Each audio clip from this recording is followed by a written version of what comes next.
जेनेटी train 14 जून 1911 Italy के शहर रोम की एक ट्रेन कंपनी अपनी ट्रेन की पहली यात्रा के लिए 100 लोगों का चुनाव करती है। क्योंकि ये ट्रेन का पहला ट्रायल था, इसलिए कंपनी अपने प्रचार के लिए और अपने मुफ्त में एक खूबसूरत ट्रेन के सफर का आनंद दिलाने के लिए ट्रेन में उन सबके खाने पीने की चीजों का इंतजाम भी करती है। साथ ही उन सारे यात्रियों की वापसी का भी पूरा इंतजाम किया जाता है। उन यात्रियों के लिए 6 स्टाफ भी ट्रेन में भेजे जाते हैं, जिनका काम होता है कि वो 3 डब्बों वाली नई जेनेटी ट्रेन के एक एक यात्री का ध्यान रखते हुए उन्हें खाने पीने की चीजें प्रोवाइड करवाते रहें। इस तरह ट्रेन में कुल 106 लोग मौजूद होते हैं। जैसे ही ट्रेन में सब लोग बैठ जाते हैं और ट्रेन को स्टेशन से ग्रीन सिग्नल मिलता है, तो ढेर सारे धुएं के साथ ही ट्रेन का इंजन अपने साथ लगे तीनों डिब्बों को खींचना शुरू कर देता है। जल्दी ट्रेन अपनी रफ्तार पकड़ लेती है। इटली के खूबसूरत रास्तों से गुजरते हुए ट्रेन लोगों को सफर का एक खूबसूरत अनुभव कराते हुए चल रही थी। सारे यात्री खिड़कियों से झांकते हुए आसपास की खूबसूरती को देखते हुए ट्रेन की सुविधाओं का लाभ भी उठा रहे थे। सब कुछ निर्धारित तरीके से चल रहा था। ट्रेन सही समय से चल रही होती है। आसपास के इलाके के लोग भी इस ट्रेन को अपने इलाके से गुजरते हुए देखते हैं। लेकिन तभी उन 106 लोगों के साथ कुछ ऐसा होता है जिससे आज 110 साल बाद भी इटली के लोग हैरान हैं। ट्रेन अपनी रफ्तार से लास्ट स्टॉप के लिए आगे बढ़ ही रही होती है कि रास्ते में लोम्बार्डी टनल आती है। ये टनल करीब 1 किलोमीटर लंबी होती है और यहीं इस टनल के आने से पूरी कहानी की खूबसूरत तस्वीर में डर और हैरानी का काला रंग भर जाता है। वैसे आपको बता दें, ये टनल बहुत वक्त से इस्तेमाल में आ रही थी, इसीलिए इस टनल से होकर गुजरना ट्रेन के लिए कोई अलग बात नहीं थी। इसी कन्वेंशनल रास्ते पर ट्रेन पूरे शान से टनल में एंटर करती है। लेकिन दोस्तों, अब अपने कान खोलकर सुनना कि ट्रेन टनल के एक सिरे पर एंटर तो होती है, लेकिन टनल के दूसरे सिरे से बाहर नहीं आती और यहीं पर पूरे इटली के होश उड़ जाते हैं। करीब 1 दिन का समय निकल गया और 106 यात्रियों को लिए हुए 3 डब्बे वाली एक जेनेटी ट्रेन अभी भी लापता है। कंपनी के लोग अपनी जानकारी के हिसाब से ये बता रहे होते हैं कि उनके पास ट्रेन की आखिरी लोकेशन लोम्बार्डी टनल ही है। इसके बाद उनके पास उस ट्रेन के बारे में कोई जानकारी नहीं है और यहीं पर मामला राष्ट्रीय अखबारों और देश की सरकार तक पहुंचना शुरू हो जाता है। लोगों को हैरानी सिर्फ इस बात की होती है कि महज 1 किलोमीटर लंबी सुरंग में इतनी बड़ी ट्रेन आखिर कहां गायब हो गई, जो वो सुरंग से बाहर निकल ही नहीं पाई। कंपनी के लोगों के तर्क सुनकर अखबार वाले हंस रहे हैं। कंपनी को लगता है कि सुरंग में जरूर ऐसा कोई बड़ा गड्ढा होगा जिसमें ट्रेन गिर गई होगी।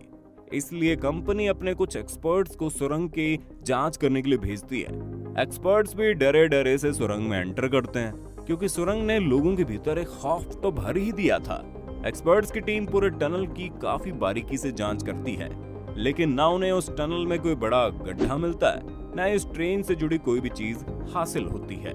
इसी प्रयास के साथ ही ट्रेन को खोज पाने और उसमें सवार 106 यात्रियों के वापस आने की संभावनाएं भी खत्म होने लगती है। देश की सरकार और कंपनी की बहुत बेइज्जती हो जाती है, लेकिन सरकार ये कंपनी कोई कुछ भी नहीं कर पाता है। अब ट्रेन लापता का पोस्टर बनवाने का समय आ चुका था। सोचिए, आप कहीं कोई ऐसा पोस्टर पढ़ें, आपको कैसा लगेगा? खैर, आगे बढ़ते हैं। अब इस ट्रेन की कहानी से नई और रोचक कहानियां निकलनी शुरू होने लगती हैं। ट्रेन के लापता होने के कुछ ही दिनों बाद मेक्सिको के रहने वाले 2 युवक इस बात का दावा करते हैं कि वो दोनों जेनेटी ट्रेन की उस यात्रा का हिस्सा थे। अपनी बात के पक्ष में वो ये बताते हैं कि वो दोनों ट्रेन के सुरंग में दाखिल होने से पहले ही ट्रेन से कूद गए थे, और जब उनसे पूछा गया आप लोग क्यों कूदे थे, तो उन्होंने जो बताया वो काफी हैरान करने वाला था। उनका दावा था कि ट्रेन के टनल में एंटर करने से पहले ही ट्रेन में घना काला सफेद धुआं भरने लगा था और साथ ही अजीब सी आवाजें भी सुनाई देने लगी थी, जिससे कि पूरी ट्रेन में दहशत फैल गई। चूंकि ड्राइवर ने टनल में घुसने से पहले ट्रेन की रफ्तार धीमी कर दी थी, इसलिए वो दोनों उस ट्रेन से कूद गए। लेकिन कूदने के दौरान उन्हें काफी चोटें भी आई और वे वहीं बेहोश पड़े रहे, जिस वजह से उन्हें इस बारे में कुछ भी पता नहीं चला कि ट्रेन के साथ आखिर हुआ क्या था। उन लोगों ने लगातार बातचीत और जांच पड़ताल के दौरान कुछ ऐसा हासिल नहीं किया जिससे कि उनकी बातों को सच माना जा सके, क्योंकि उन दोनों की ही मानसिक स्थिति ठीक नहीं थी। लेकिन इसके कुछ ही दिनों बाद एक और ऐसा दावा सामने आया जिसने लोगों को फिर से सोचने पर मजबूर कर दिया। ये दावा था मैक्सिको के एक डॉक्टर का, जिसने बताया इस हादसे के अगले दिन उनके यहाँ पर कुल 104 लोग इलाज करवाने आए थे, जिनमें सारे के सारे मानसिक रूप से बीमार थे। डॉक्टर ने बताया उसने ये जानने की काफी कोशिश की उनके साथ हुआ क्या है, लेकिन ऐसा करने में वो नाकामयाब रही, क्योंकि उन सब की हरकतें इतनी अजीब थी कि उन्हें कुछ समझ ही नहीं आया। इस दावे पर इटली भरोसा नहीं कर पा रहा था, लेकिन जैसा कि डॉक्टर ने कहा था कि कुल 104 लोग थे, जिनमें से अगर पहले दावा करने वाले दोनों लोगों को जोड़ दिया जाए तो ये संख्या कुल यात्रियों की संख्या यानी 106 के बराबर हो रही थी।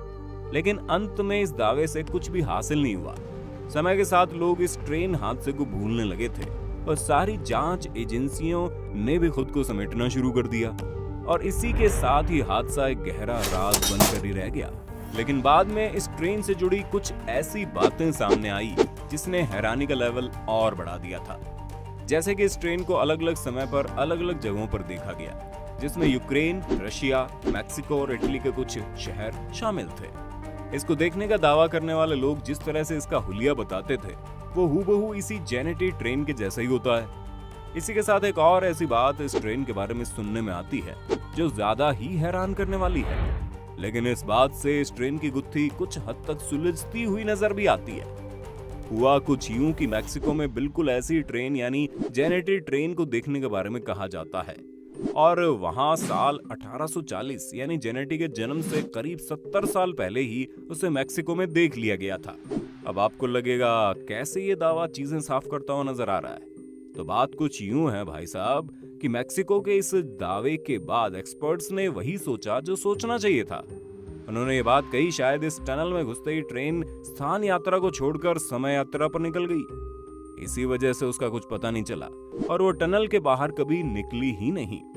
और ये कारण था कि इस ट्रेन को 1840 में मैक्सिको में देखा गया, क्योंकि मुमकिन है कि वो टाइम ट्रेवल करके पास्ट में चली गई हो।